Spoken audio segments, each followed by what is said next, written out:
Hello everyone, स्वागत है आपका हमारे चैनल परफेक्ट फार्मेसी पे।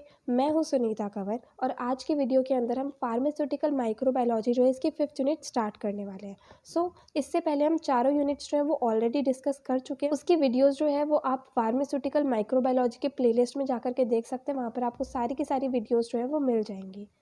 आज की वीडियो के अंदर हम कुछ टॉपिक्स जो है 5th यूनिट के वो डिस्कस करेंगे। बाकी के टॉपिक्स जो है वो हम आगे की वीडियोस के अंदर डिस्कस करने वाले हैं। आज की वीडियो के अंदर जो जो टॉपिक्स हम डिस्कस करेंगे वो है सबसे पहला basic introduction of spoilage, then types of spoilage, then factors affecting the microbial spoilage of pharmaceutical products, then last topic is sources and types of microbial contaminants. ये सारे टॉपिक्स जो हैं आज के वीडियो के अंदर हम डिस्कस करेंगे। सबसे पहले हम देखते हैं कि स्पॉइलेज जो है इसका मतलब क्या होता है।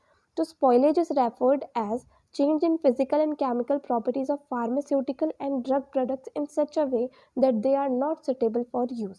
Spoilage जो है इसका सिंपली ये मतलब होता है कि कोई भी फार्मास्यूटिकल प्रोडक्ट है या फिर कोई भी ड्रग प्रोडक्ट है, उसकी फिजिकल एंड केमिकल प्रॉपर्टीज़ जो है वो चेंज हो जाती हैं इस तरीके से कि अब हम उसे यूज़ नहीं कर सकते, तो उस चीज़ को जो है स्पॉइलेज कहा जाता है।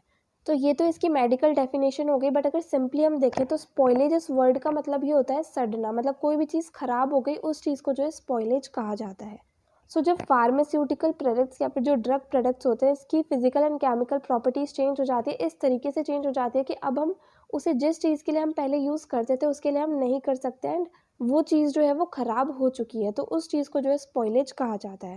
नो टाइप्स ऑफ स्पॉइलेज क्या होते हैं, मतलब स्पॉइलेज जो है वो कितने टाइप्स के होते हैं। तो हमारे पास मेनली दो टाइप्स के होते हैं spoilage. First is microbial spoilage and second is non microbial spoilage. अब माइक्रोबियल स्पॉइलेज सिंपली नाम से ही पता चल रहा है, इस स्पॉइलेज के अंदर क्या है, माइक्रो ऑर्गेनिजम्स इन्वॉल्व है। मतलब जैसे कि बैक्टीरिया, वायरस, फंजाई, इनकी वजह से जो स्पॉइलेज होता है उसे माइक्रोबियल स्पॉइलेज कहा जाता है।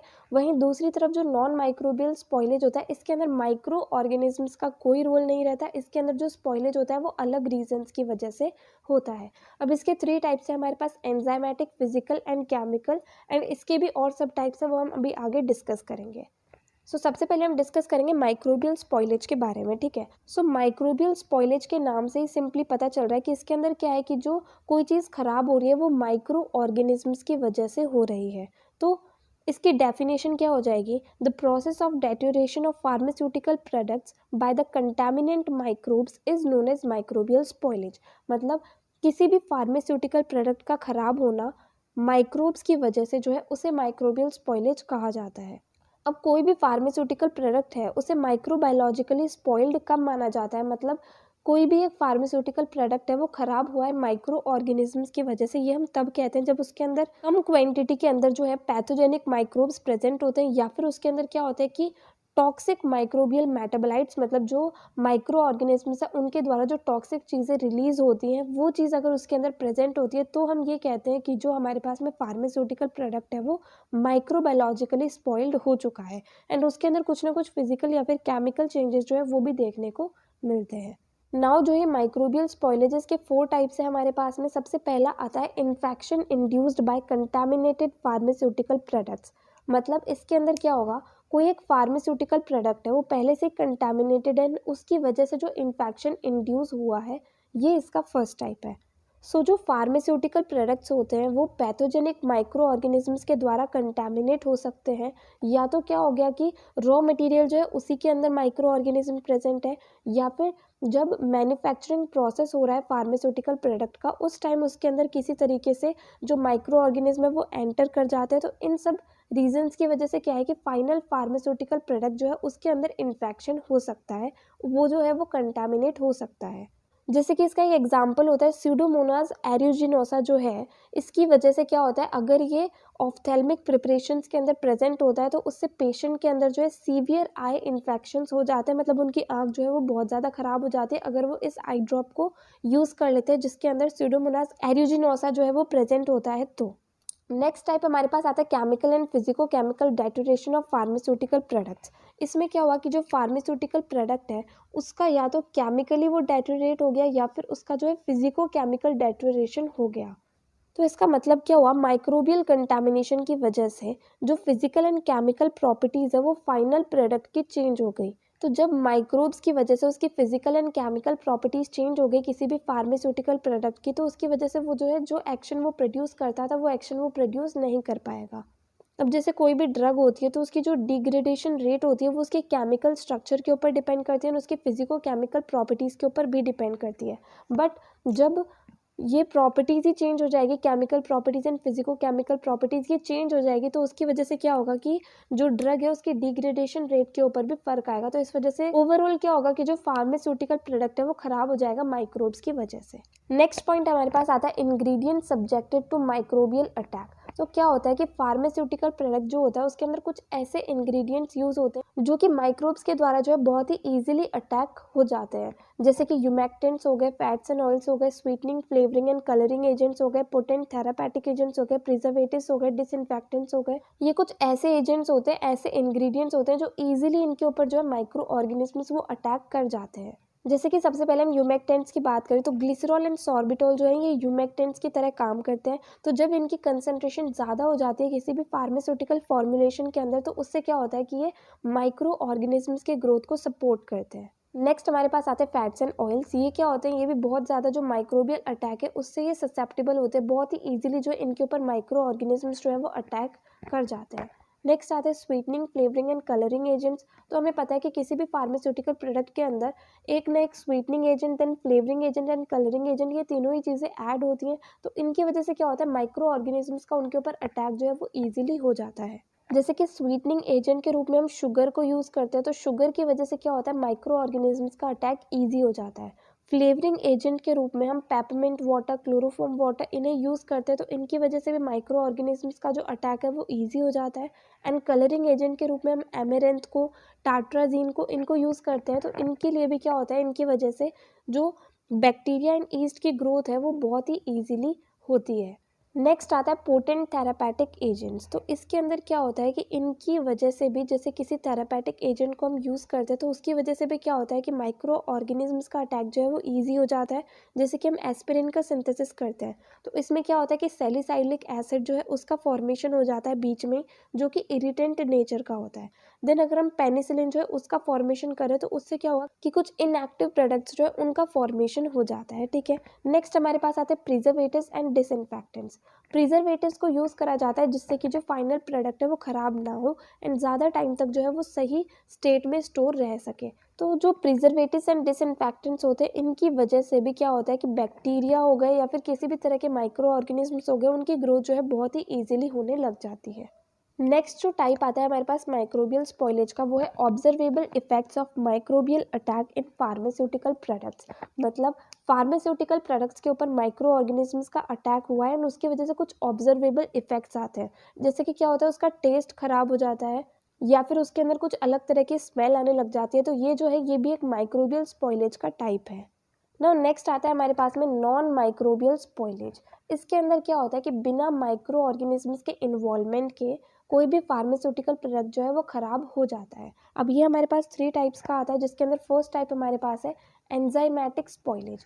एंजाइमेटिक स्पॉइलेज के अंदर क्या होता है कि किसी भी एंजाइम के इन्वॉल्वमेंट की वजह से जो फार्मास्यूटिकल प्रोडक्ट है वो ख़राब हो जाता है। जैसे कि लाइपेज हो गया, प्रोटीज हो गया, माल्टेज हो गया, इन एंजाइम्स की वजह से जो फाइनल प्रोडक्ट है वो ख़राब हो जाता है।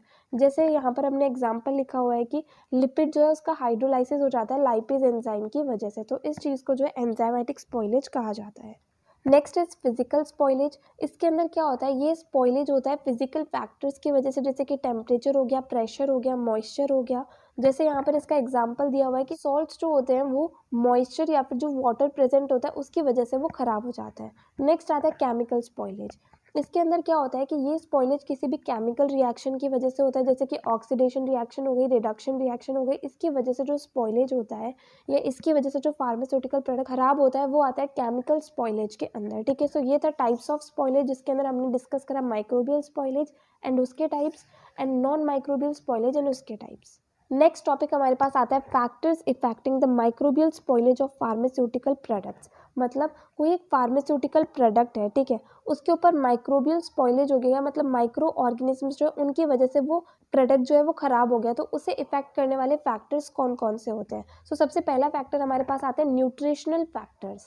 सो क्या होता है इसके अंदर कि बहुत सारे न्यूट्रिएंट्स जो होते हैं, जैसे बहुत सारे ऑर्गेनिक एंड इनऑर्गेनिक इंग्रेडिएंट्स जो होते हैं, वो क्या करते हैं कि माइक्रो ऑर्गेनिजम्स के ग्रोथ को सपोर्ट करते हैं। तो उसकी वजह से क्या होगा कि वो माइक्रोबियल स्पॉइलेज के चांसेस को बढ़ा देते हैं। जैसे कि ग्लूकोज हो गया, वाटर हो गया, कार्बन हो गया, नाइट्रोजन हो गया, ये सारे जो है ये न्यूट्रिशनल फैक्टर फार्मास्यूटिकल प्रोडक्ट्स के लिए भी होते हैं, बट साथ ही साथ ये क्या करते हैं कि माइक्रो ऑर्गेनिजम्स की ग्रोथ के लिए अच्छा एनवायरनमेंट प्रोवाइड करते हैं। तो माइक्रोबियल स्पॉइलेज के चांसेस जो है इसके अंदर वो बढ़ जाते हैं। नेक्स्ट हमारे पास आता है शेल्फ लाइफ ऑफ प्रोडक्ट। तो इसके अंदर क्या है, जैसे कोई भी एक प्रोडक्ट है उसकी शेल्फ लाइफ जो है वो डिसाइडेड होती है कि इतने टाइम तक जो है वो चलेगा। तो वो चीज़ जो है इस चीज़ को ध्यान में रख के रखनी चाहिए कि उस टाइम पीरियड के अंदर किसी भी तरह का उसके अंदर माइक्रोबियल स्पॉइलेज ना हो। नेक्स्ट हमारे पास आता है मॉइस्चर कंटेंट या फिर वाटर।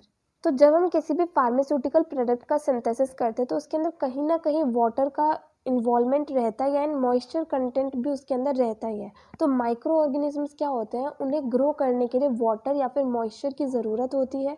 तो अगर हमारे पास अनकॉम्प्लेक्स्ड वाटर प्रेजेंट होता है किसी भी फॉर्मुलेशन के अंदर, तो उसकी वजह से क्या होता है कि माइक्रो ऑर्गेनिजम्स की ग्रोथ जो है वो सपोर्ट हो जाती है। जैसे कि ड्राई टैबलेट्स या फिर ड्रग्स जो होती है वो मॉइस्चर की वजह से ख़राब हो जाती है। नेक्स्ट पॉइंट हमारे पास आता है रेडॉक्स पोटेंशियल। तो रेडॉक्स पोटेंशियल किस तरीके से माइक्रोबियल स्पॉइलेज को इफेक्ट करता है। जो रेडॉक्स पोटेंशियल होता है ये ऑक्सीडेशन रिडक्शन बैलेंस होता है। तो जो भी हम फार्मास्यूटिकल प्रोडक्ट बना रहे हैं उसका जो रेडॉक्स पोटेंशियल है वो किसी न किसी तरीके से जो है वो इन्फ्लुएंस करता है माइक्रोबियल स्पॉइलेज को। क्योंकि जब एक कोई भी एनवायरनमेंट है उसके अंदर माइक्रो ऑर्गेनिजम्स ग्रो कर रहे हैं तो वो चीज़ उनकी जो ग्रोथ है वो रेडॉक्स पोटेंशियल के द्वारा इफेक्ट होती है। ठीक है, तो रेडॉक्स पोटेंशियल जो है ये भी एक बहुत ही इंपॉर्टेंट फैक्टर होता है।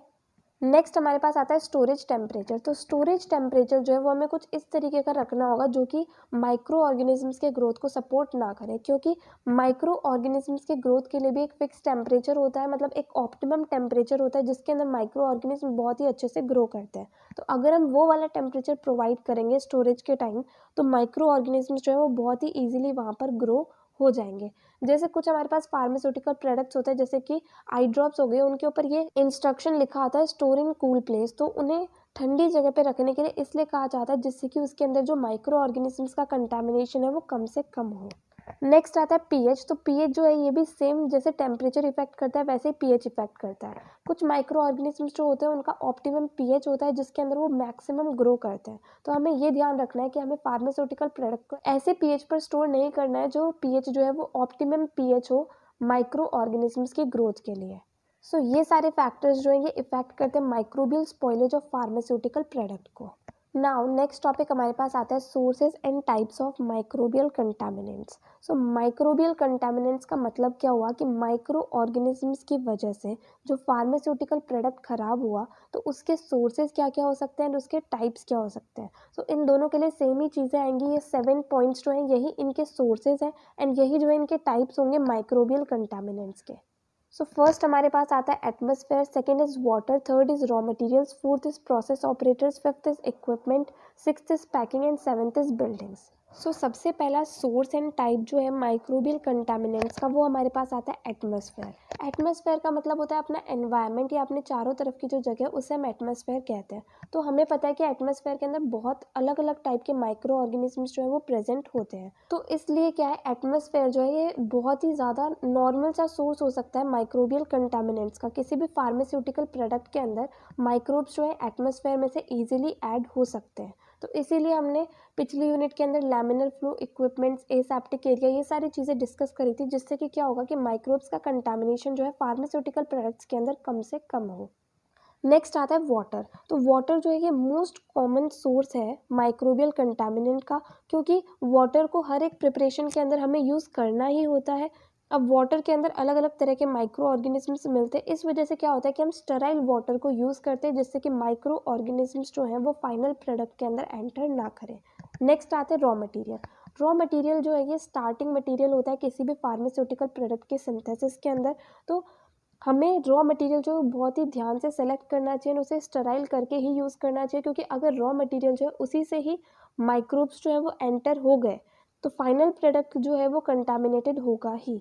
नेक्स्ट हमारे पास आते हैं प्रोसेस ऑपरेटर्स। तो प्रोसेस ऑपरेटर्स क्या होते हैं? ये वो लोग होते हैं जो कंप्लीट जो ड्रग की मैन्युफैक्चरिंग होती है, जो फार्मास्यूटिकल प्रोडक्ट की मैन्युफैक्चरिंग होती है, उस कंप्लीट प्रोसेस के अंदर ये इन्वॉल्व होते हैं। तो अगर जो प्रोसेस ऑपरेटर्स ये प्रॉपरली ट्रेंड नहीं होंगे या फिर अगर ये अपनी हाइजीन को मेंटेन नहीं रखेंगे, तो इनकी वजह से जो है माइक्रो ऑर्गेनिजम्स एंटर कर सकते हैं फार्मास्यूटिकल प्रोडक्ट के अंदर।